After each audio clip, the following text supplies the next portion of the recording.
Counsels and Maxims, Arthur Schopenhauer, Hindi book summary, किताब का सारांश। सीधे मुख्य सामग्री पर जाएं। यह ब्लॉग खोजें। खोज। ज्ञान की यात्रा। ज्ञान की यात्रा एक ब्लॉग है जो पढ़ने, सीखने और आत्मविकास की प्रेरक दुनिया में ले जाता है। इसमें पुस्तकों के सार, जीवन दर्शन, व्यवहारिक ज्ञान और रोजमर्रा की समझ को सरल भाषा में प्रस्तुत किया जाता है। यह ब्लॉग जिज्ञासा बढ़ाने, सोच को गहरा करने और ज्ञान को जीवन में उतारने की दिशा में एक सार्थक कदम है।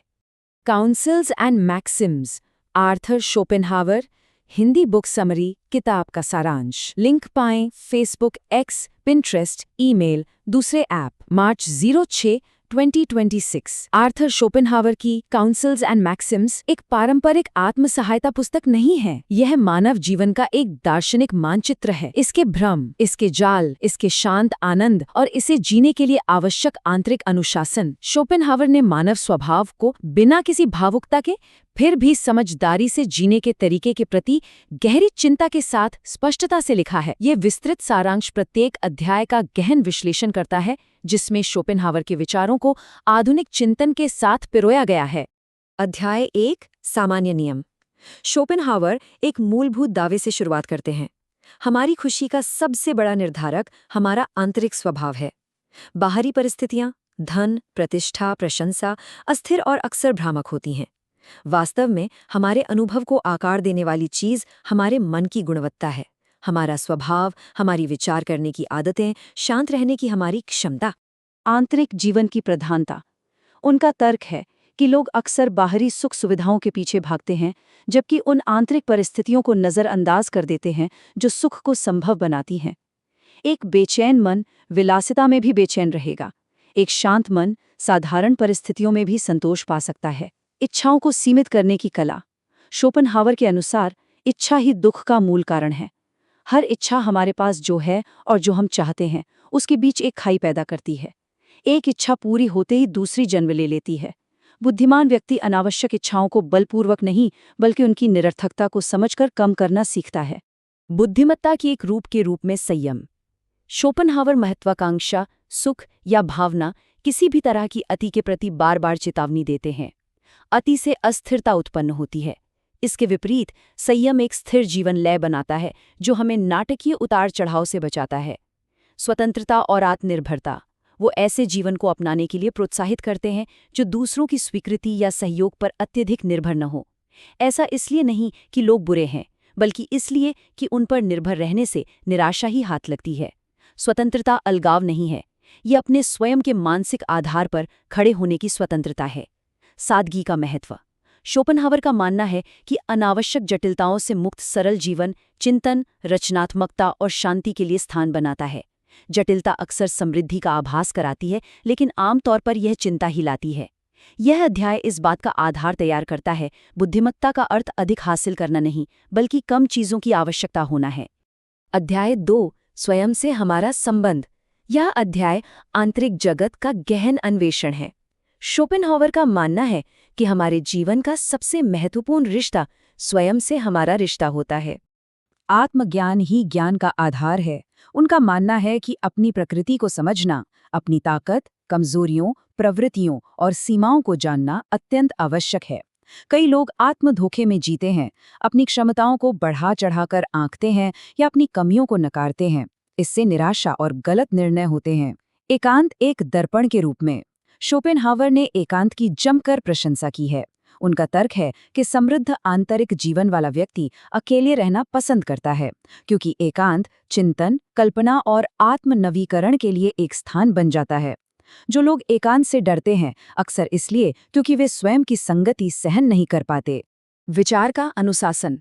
वो मन को चिंतन, ईर्ष्या या चिंता में भटकने देने के प्रति आगाह करते हैं। मानसिक अनुशासन, क्या सोचना है और कितनी देर तक सोचना है, यह चुनना एक ऐसा कौशल है जो हमें अनावश्यक पीड़ा से बचाता है। प्रामाणिकता और आंतरिक सामंजस्य, जो हम नहीं हैं वैसा होने का दिखावा करना एक प्रकार की आंतरिक हिंसा है। शोपेनहावर पाठकों से आग्रह करते हैं कि वे अपने वास्तविक स्वभाव के अनुरूप जीवन जिएं, भले ही इसका अर्थ सामाजिक अपेक्षाओं के विरुद्ध जाना हो। प्रामाणिकता शांति लाती है, नकल थकावट लाती है, भीतरी किला। वे मन को एक किले के रूप में वर्णित करते हैं जिसकी रक्षा करना आवश्यक है। बाहरी घटनाएं हमेशा अप्रत्याशित रहेंगी, लेकिन एक सुदृढ़ आंतरिक जीवन उनका सामना कर सकता है। यह अध्याय एक अच्छे जीवन की आंतरिक संरचना पर चिंतन है। अध्याय 3, दूसरों के साथ हमारा संबंध।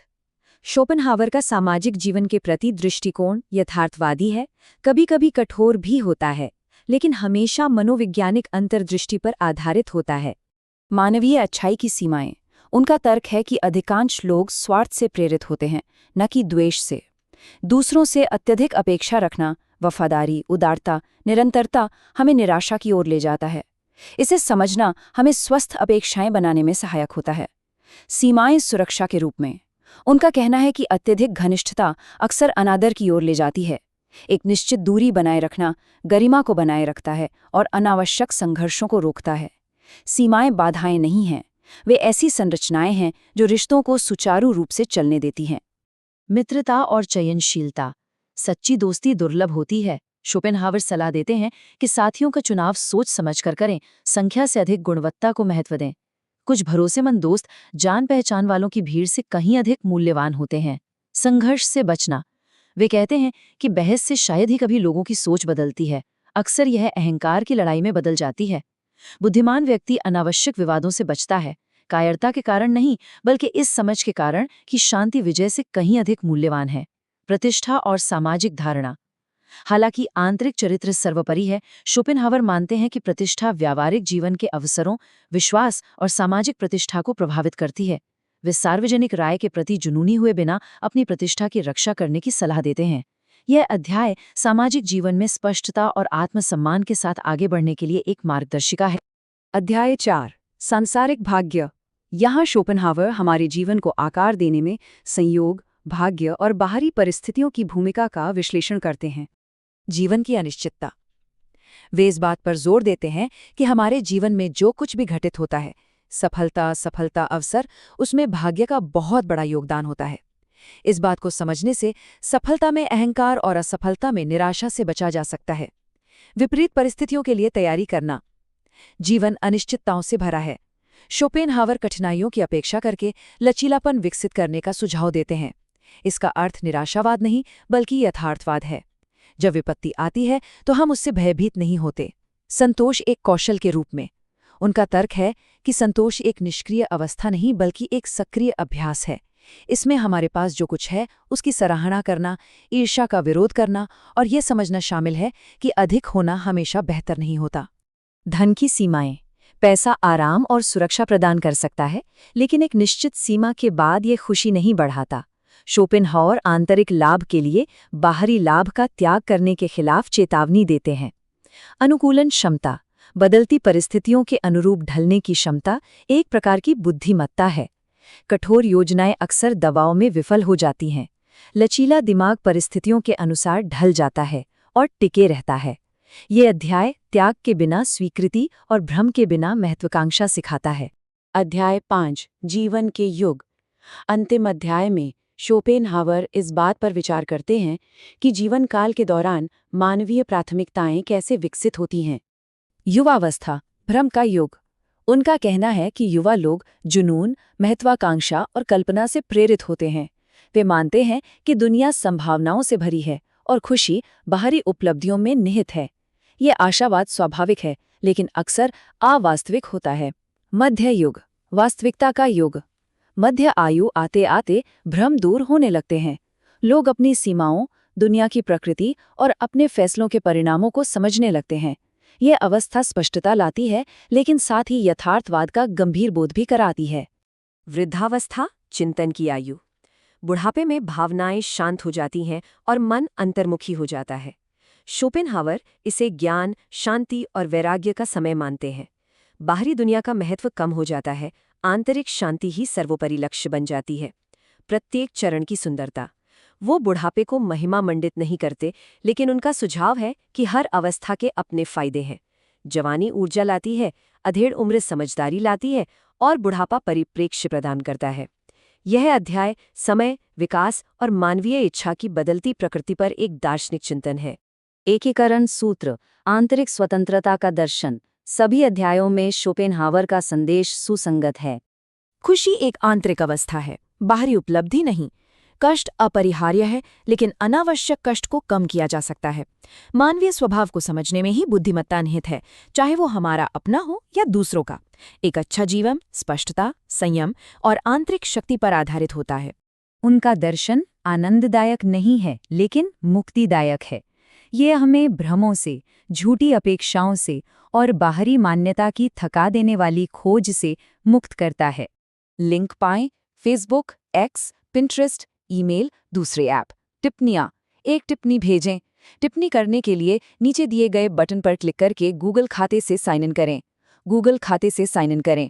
इस रूप में टिप्पणी करें, प्रोफाइल चुनें, गूगल खाता, बदलाव करें, टिप्पणी डालें, प्रकाशित करें। ब्लॉगर द्वारा संचालित, माइकल एल्किन के थीम चित्र।